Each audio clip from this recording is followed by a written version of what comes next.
What is up, Finn fans? You know, when you see the tiny microphone and there's no intro, I'm doing a video straight from the phone. I hope you guys are having a fantastic Labor Day. There was some news and notes from earlier today from practice that we're going to go over, we're going to talk about. Also, I got to practice the official 12 or 13, 17, I think, person practice squad list. We get the one exemption because of Dolphins Neto being the international player we have. So you guys already know. Some of you guys are saying, hey, you're going to make a video about this. And I was, but I wanted to spend time with the family on Labor Day, relax a little bit. And unfortunately, Adam Shaheen and Austin Jackson were put on the COVID list. Now, to be put on the COVID, let's just rehash something. To be put on the COVID list, you have to either be in contact with someone who tested positive, you have to test positive yourself, or a false positive. I don't know, remember what the other one is, but you have to be either in contact with somebody. That's why when one of the offensive coordinators tested positive, everyone that was in the vicinity of him were put on the COVID list, and you have to either test positive yourself. Now, I'm hearing Adam Shaheen tested positive. I'm not hearing that Austin Jackson did, so Adam Shaheen is officially not playing Sunday against New England. But I'm hearing that Austin Jackson, there is a possibility for him to play Sunday. That is something I'm hoping and praying for. Flores said he is preparing that as if he isn't playing Sunday. So they're doing a big rotation on the offensive line, who's playing left tackle and all that stuff. Greg Little wasn't at practice today, non-COVID illness. So there is a potential replacement for Austin Jackson at left tackle. So maybe Liam Eichenberg will go there. We will see. Also, Javon Holland, Preston Williams were back at practice today, and Dolphins called up Jamal Perry as one of the two options. Again, 4 days before the game starts, you call someone up, and essentially they're your reserve. They picked Jamal Perry and someone else, but they did not pick a tackle, which seems to be optimistic that Austin Jackson will be able to play on Sunday. My biggest thing and my biggest fear back in March, before free agency even started, was the offensive line. The offensive line worried me for this team, right? A lot of people want to put the spotlight, a lot of people want to put all of the blame on the quarterback for any type of offensive woes.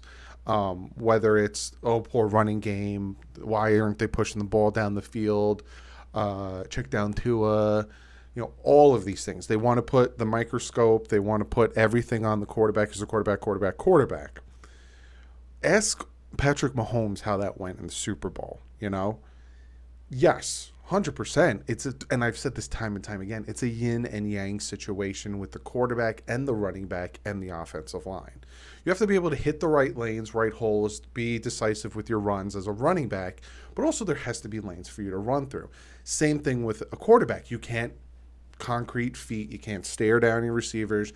You have to have that mental clock in your head to get the ball out in 3 seconds. If you get the advantage of getting 5 seconds because of a poor pass rush or enough time in front of you, fantastic. Maybe throw a deep bomb. But other than that, you need to have that 3-second clock in your head. Go through your progressions quick, get the ball out. So there's the quarterback's blame side, but then there's also, if you get 2.2 seconds or if you barely get any time, it's kind of on the offensive line. So we all want to see Tua push the ball down the field. We all want to see him light it up, 4,000, 5,000 passing yards, whatever your want is from the kid.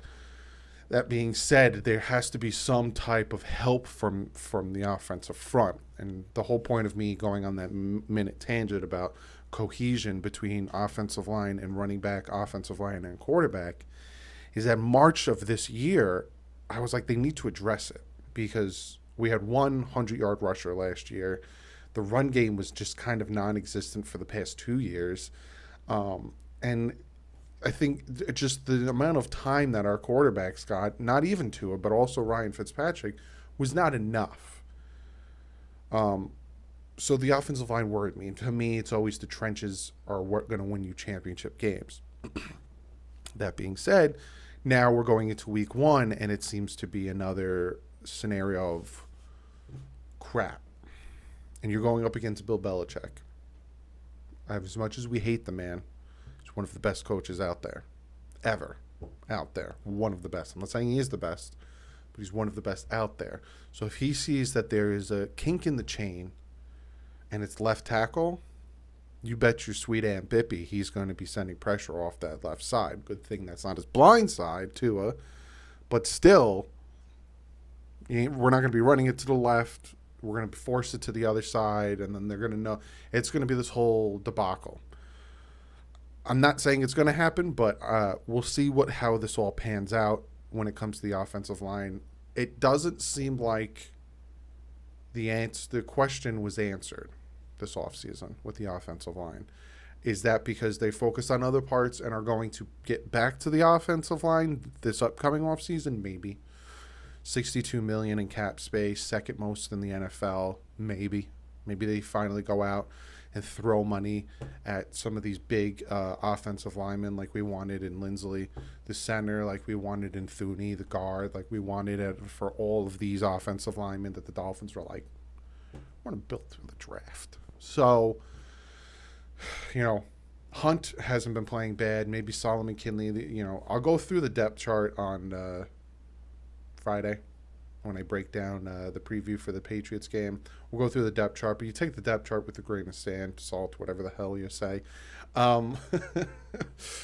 But we'll see. Maybe Kinley steps up. Maybe, Dieter's not been playing too bad, but I know if you guys went back and watched some of my film breakdown, you saw there were sometimes Dieter was on his butt, or sometimes he got blown back a couple yards. You never want that, especially if you want some type of run game. So we'll see. I'm nervous. It's the first game of the season. For a fact you want to come out and win that first game in New England against the Patriots. I think 2 people have picked the Dolphins off of NFL.com or NFL Network. Now a lot of people are expecting Miami to go into New England and beat the Patriots. They're saying that the Dolphins are one guy, not Barry Jackson. I don't remember who the writer is. Jackson something, or I don't know. You guys tell me below. Said that the reason the Dolphins aren't going to make the playoffs is because the unknown of Tua Tagovailoa. But the reason the Patriots are going to make the playoffs is because of the play of Mac Jones. Can somebody explain that to me? The unknown of Tua Tagovailoa. We don't know what he's going to be with this new offensive playbook, with the new command of the offense, with being healthy. We don't know. Big question mark. Which ain't wrong. But then he comes out and says that the Patriots are going to make the playoffs because of Mac Jones. We don't know what Mac Jones is going to do less than Tua, because Tua has the 9 games under his belt. He has the NFL speed. He knows what he's getting himself into. Mac Jones has no idea. So I hope they keep blowing smoke up Mac Jones' butt. And I hope he gets a big head. And week 1, Brian Flores is like, deal with this defense, my man, because Justin Herbert couldn't. Justin Herbert won Offensive Rookie of the Year, and we confused the flip out of him.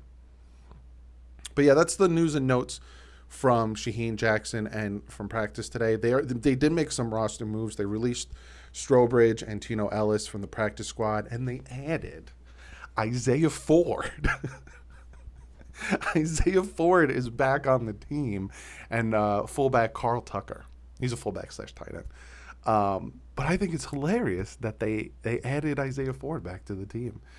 So here's the official practice squad list for the Miami Dolphins. It's Javaris Davis, Garrett Dokes, Milo Eifler, he's a linebacker, Isaiah Ford, Shaquem Griffin, Benito Jones, Patrick Laird, Kirk Merritt, Calvin Munson, Adam Pankey, Brandon Powell, wide receiver, Javal Neto, Jabal Sheard, Jordan Scarlett, the running back, not getting mixed up with Brennan Scarlett, the linebacker, Reed Sinnett, Keon Smith, he's a tackle, Cameron Tom, the center, and again, like I said, Carl Tucker, the fullback.